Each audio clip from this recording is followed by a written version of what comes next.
5টা কোটি লাগাইছে, কেউ হয়তো 1 গ্লাস পানি এনে দিতে, কেউ হয়তো আপনাকে 5 টাকা দিতে, কেউ হয়তো 5,000 টাকা দিতে।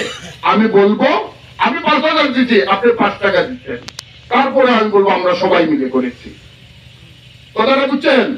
আমার থেকে অন্যকে গুরুত্ব দেবো বেশি, এটা সাহাবায়ে কেরামের বৈশিষ্ট্য ছিল।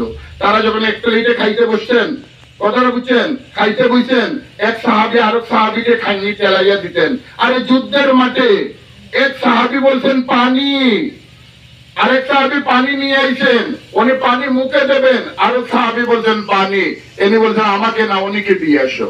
এরপরে এইভাবে 10 জনের কাছে যাওয়ার পরে ওই সাহাবী বলছেন না, প্রথম যে বলছেন তাকে 10 জনের মধ্যে কারোই আর পানি খাওয়া হয় নাই।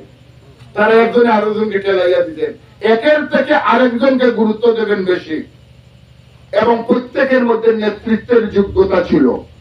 যে কোনো সাহাবীকে ওমর রাদিয়াল্লাহু তাআলা খলিফা হওয়ার পরে খালিদ বিন ওয়ালিদকে সেনাপতির দায়িত্ব থেকে সরিয়ে দিয়ে জয়েদকে সেনাপতির দায়িত্ব দিয়ে দিলেন গোলাম বেটাকে।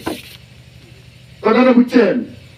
দেখেন, আপনাদের প্রত্যেককে নেতৃত্বের যোগ্যতা অর্জন না করলে আপনাদের এই শাইলানি গ্রাম এখনো ভালো রকম রাস্তা হয় নাই, এখনো ভালো রকম একটা স্কুল নেই, এখানে একটা ভালো চিকিৎসালয় নেই, প্রাইমারি স্কুল ভালো নেই। এর জন্য দায়ীকে আপনাদের নেতৃত্বের অভাবের কারণে, আপনাদের নেতৃত্বের অভাবের কারণে। আমি আপনাদের কাছে আশা করব, আমি তো চেষ্টা করতেছি প্রত্যেক ঘর থেকে কমপক্ষে 2 জন 3 জন করে আলিম হওয়া দরকার, প্রত্যেক ঘর থেকে শিক্ষিত হওয়া দরকার, কলেজ ইউনিভার্সিটিতে পড়া দরকার, এখানে স্কুল হওয়া দরকার।